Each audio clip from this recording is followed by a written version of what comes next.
Okay, this is for my Year 13 students studying King Lear. We're looking at edited scenes of King Lear where I'm going to give close readings to help you understand what's going on. This is the first lesson where we talk about the love test, and that's in 1-1.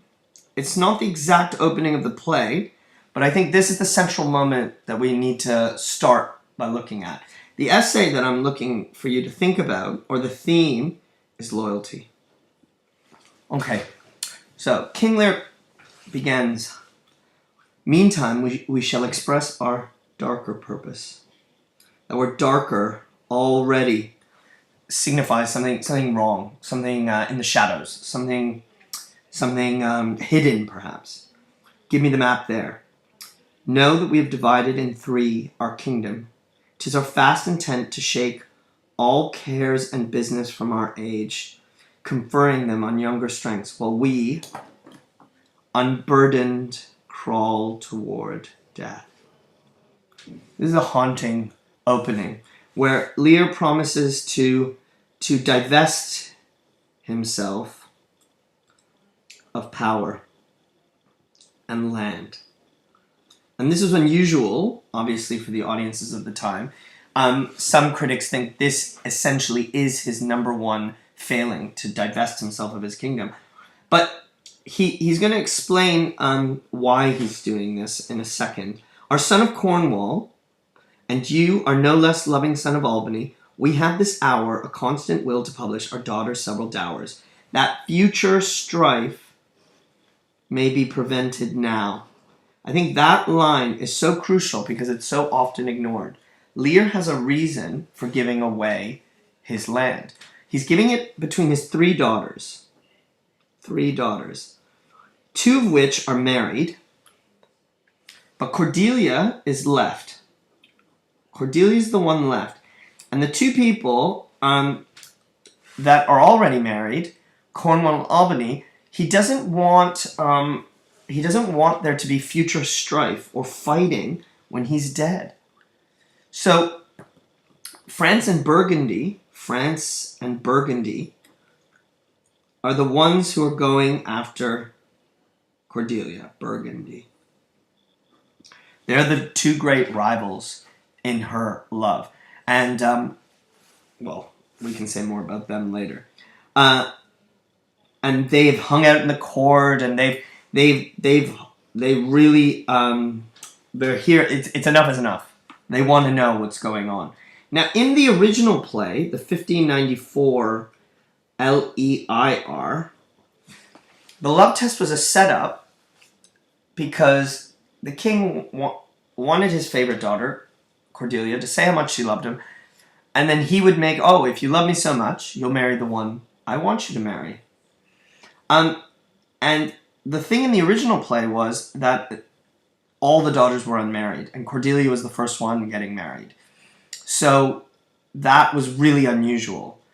But in Shakespeare's version, he makes both the other sisters married. So the idea of jealousy is gone. That particular motive is gone. But nonetheless, this Cordelia doesn't play along either. "Tell me, my daughters, since now we will divest of both rule, interest of territory, cares of state." What is he getting rid of? Being a king, his land, and his office, the actual government. So his ability to rule, his land, and his office. Which of you shall we say doth love us most? And we our largest bounty may extend, where nature doth with merit challenge. There's that nature that comes up over and over. Whoever loves me most, they're going to get the most. They will show merit, and they will earn. This is a lie, because he's already decided, right? Who's getting what. So this is pomp. This is ceremony. This is a show.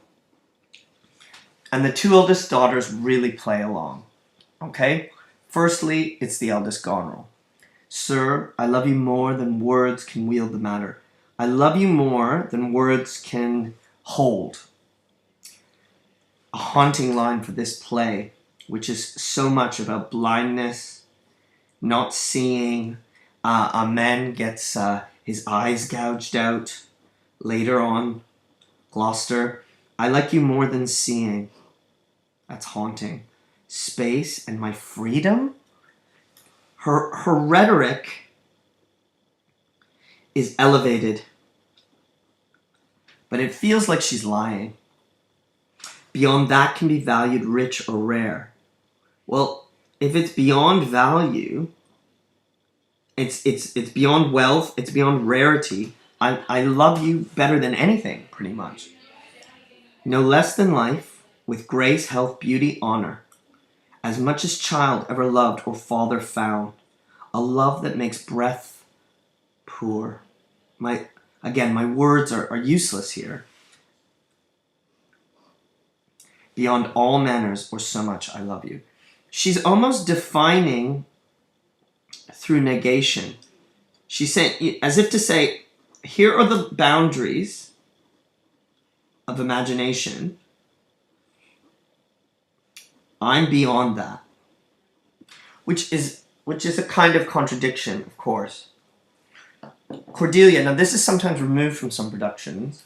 I mean, that's a decision, that's an interpretation. That could be considered an AO5, depending on the production you're talking about. So Peter Brook, I think, gets rid of this. The aside is to the audience, directly to the audience. And it's a way for us to be completely privy to the private thoughts and worries of a character. Cordelia tells us, whoa, what am I going to do? This is crazy. All I can do is love, just be and silent. I'm not going to play. Not going to play.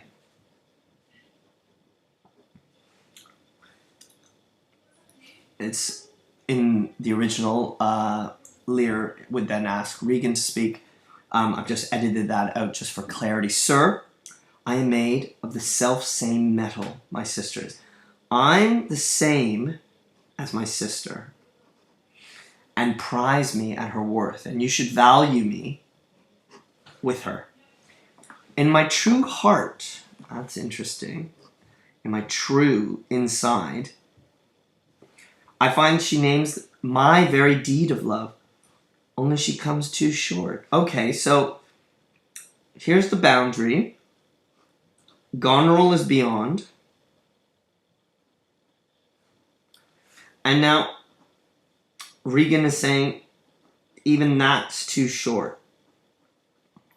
So this is all just rhetoric. It's just words, exaggeration, lies, art.